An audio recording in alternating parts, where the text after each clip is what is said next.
Hi, Cooper Clever 1972. This is going to be probably a really short video.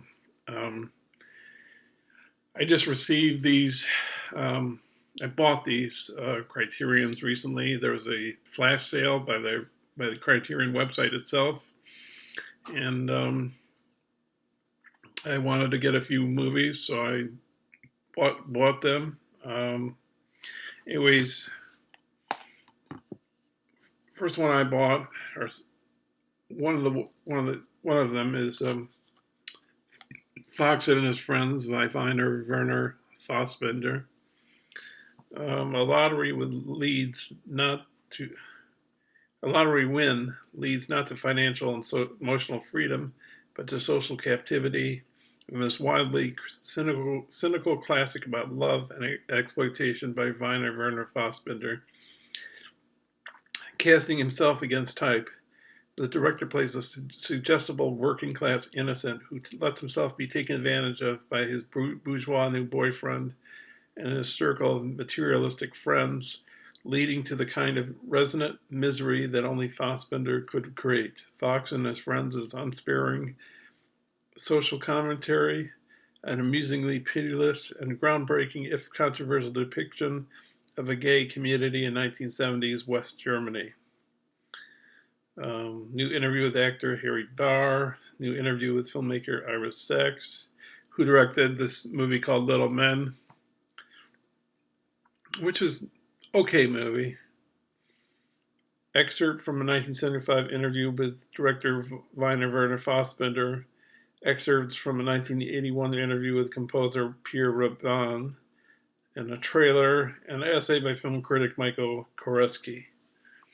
So, as you might have guessed, or really seen, there's Fassbinder right there on the disc. I have a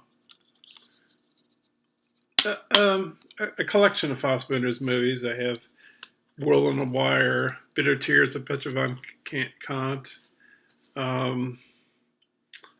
I have early Fassbinder, a box set that features, among others, Beware of a Holy Whore.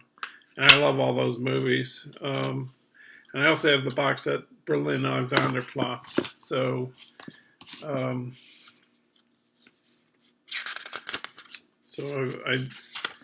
based on those viewings, I thought maybe this is. Oh, and I have The Merchant of Four Seasons too, as well. So, I thought, based on the ones I've watched and just his reputation and other films I've seen of his, that this might be worth a look at. So I bought it. Another movie I bought, I won the Palme d'Or at Cannes in the 1970s, The Tree of Wood and Clogs, which is an Italian movie.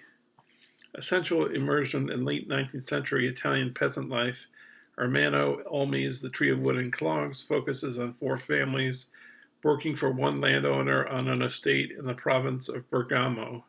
Filming on an abandoned farm, Olmi adapted neorealistic techniques to tell a story, enlisting local people to live as their ancestors had and speak in their native dialect on locations with which they were intimately familiar.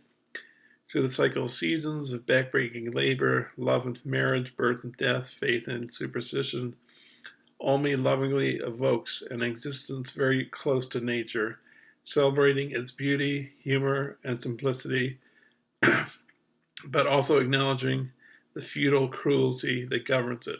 Winner of the Palme d'Or at Cannes in 1978, The Tree of Wood and Clogs is an intimate in scale but epic in scope, a towering, heart-stirring work of humanist filmmaking.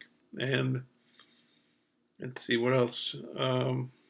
Alternate Italian language soundtrack, new introduction by filmmaker Mike Lee. And by the way, his introduction is the only thing I've watched on here. And I've watched a trailer as well. But he really gets into detail and talks about why this film is so good. and I'm looking forward to watching this. It's a 3-hour movie, and it's just very detailed and authentic, and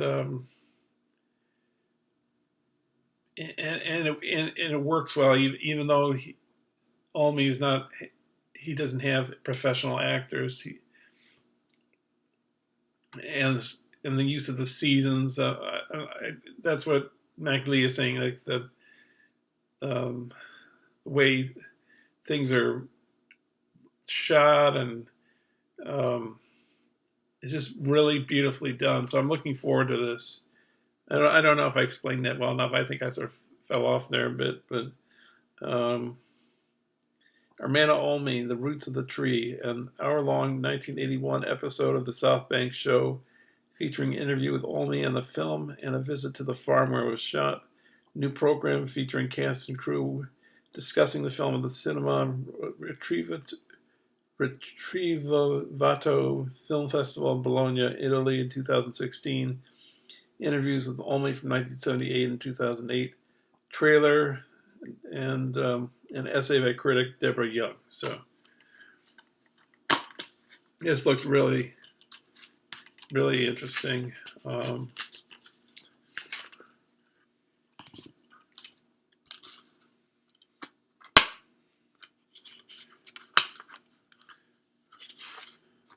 Looks like a lot of work was put into it, and I'm looking forward to it.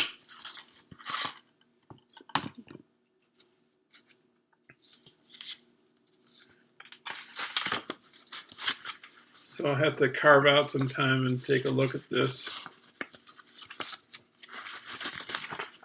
So, anyways, that's my pick. Those are my pickups for this Criterion flash sale.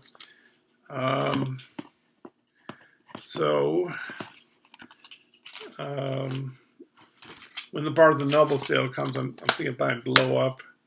There's the Martin Scorsese World Cinema project, or whatever it's called.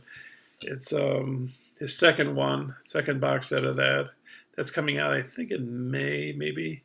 Blow Up by Antonioni is coming out, I think, in April. So I'm looking forward to those releases. And thanks for watching, and thanks for taking a look at these movies. See you later. Bye.